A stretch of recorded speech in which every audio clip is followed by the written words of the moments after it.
बिहार ने कुछ ही वर्षों में अपनी ताकत को पहचाना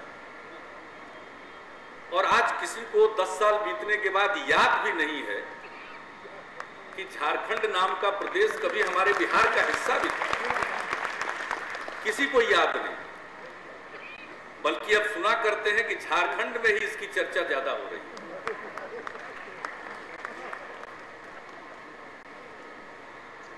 तो यहां के लोगों का कमाल। उस समय मैं कहा करता था, जब हमारी सरकार बनी तब हमने इस बात पर जोर भी दिया था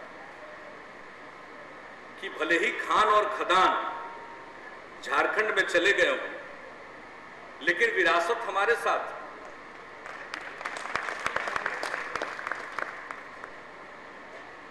उपजाऊ मिट्टी हमारे पास है, अच्छी आबो हवा हमारे पास है, हमारे लोग भी मेहनती हैं, मेहनती झारखंड के लोग भी हैं। तो हमारी जो ताकत है, इसके आधार पर हम आगे बढ़ेंगे। कृषि हमारी ताकत, हमारी विरासत हमारी ताकत, हमारे लोग हमारी पूंजी। इसी को ध्यान में रखकर हमने न्याय के साथ विकास का अपना मंजिल तय किया। साधनों की कमी जग जाहिर है, और ये तो एक ऐतिहासिक अन्याय बिहार के साथ होता रहा। कभी किसी जमाने में बिहार में उस तरह से निवेश नहीं किया गया, सरकारी निवेश भी नहीं हुआ, बहुत कम हुआ। हमारे साथ सदैव नाइंसाफी हुई, अंग्रेजों के जमाने में भी और उसके बाद भी। हमारी जो कुछ भी ताकत थी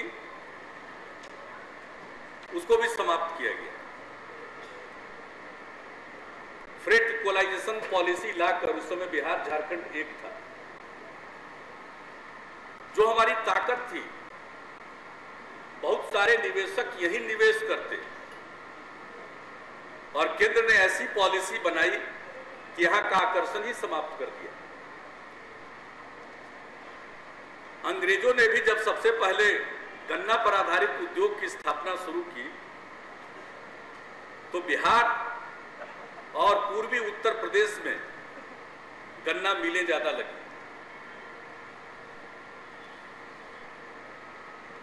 और आंकड़े इस बात को बतलाते हैं कि जब आजादी मिली थी तो बिहार में पूरे देश के कुल चीनी उत्पादन का 25% से ज्यादा उत्पादन होता। और केंद्र की कमाल की नीतियों के चलते आज हम कहां पहुंचे? 2% चीनी का उत्पादन देश में जितना हो रहा उसका बिहार में। हमारी ताकत क्या थी? उन जगहों पर चीनी गन्ना पर आधारित उद्योग लगे जहां न जाने 29 बार इरिगेशन देना पड़ता है गन्ना की फसलों को, और हमारे यहां कोई इरिगेशन की जरूरत नहीं थी। तो ये भी कमाल की नीति हुई कि ये सारे उद्योग यहां जो लगे थे वो बंद होते गए और दूसरी जगहों पर स्थापित होते गए। हम ग्लोबल समिट कर रहे हैं। आखिरकार ये भी सोचना चाहिए कि देश के अंदर समावेशी विकास की बात करते हैं, इंक्लूसिव ग्रोथ की बात करते हैं। इंक्लूसिव ग्रोथ का मतलब क्या होता है? इंक्लूसिव ग्रोथ का मतलब होता है देश के सभी हिस्सों का विकास और समाज के सभी तबकों का विकास, चाहे वो अल्पसंख्यक समाज के हों, महिलाएं हों, अनुसूचित जाति जनजाति के लोग हों या पिछड़े वर्गों के लोग, सबों का विकास होना चाहिए और सभी इलाके का विकास होना चाहिए। ये नहीं होना चाहिए कि विकास के कुछ टापू बना दिए जाएं, जैसे आज पश्चिम और दक्षिण में हुआ, और कुछ इलाकों को छोड़ दिया जाए।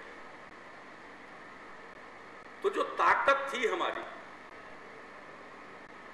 और जिसके आधार पर हम भी आगे बढ़ सकते थे, चाहे वो सार्वजनिक निवेश का प्रश्न हो या हमारा जो एडवांटेज था उसको नजरअंदाज किया गया अनदेखी की गई, और ये कहना अतिशयोक्ति नहीं होगी कि हमारे साथ अन्याय किया गया। तो आज हम इस हाल में पहुंचे। लेकिन सब चीजों के बाद हमने विकास का मार्ग तय किया, और इसमें हमारे लिए न्याय के साथ विकास का ही मार्ग है। जहां एक तरफ हम बुनियादी ढांचे के विकास पर जोर देते हैं, वहीं मानव विकास पर भी हमारा जोर है। तो इस दोनों चीजों को सामने रखकर हम आगे बढ़ने की कोशिश कर रहे हैं। और आज भी कृषि के क्षेत्र में हमारी ताकत है, हमें पहचानना होगा, और उसको ध्यान में रखकर पिछले 4 वर्षों में कुछ काम हम लोगों ने शुरू किया है।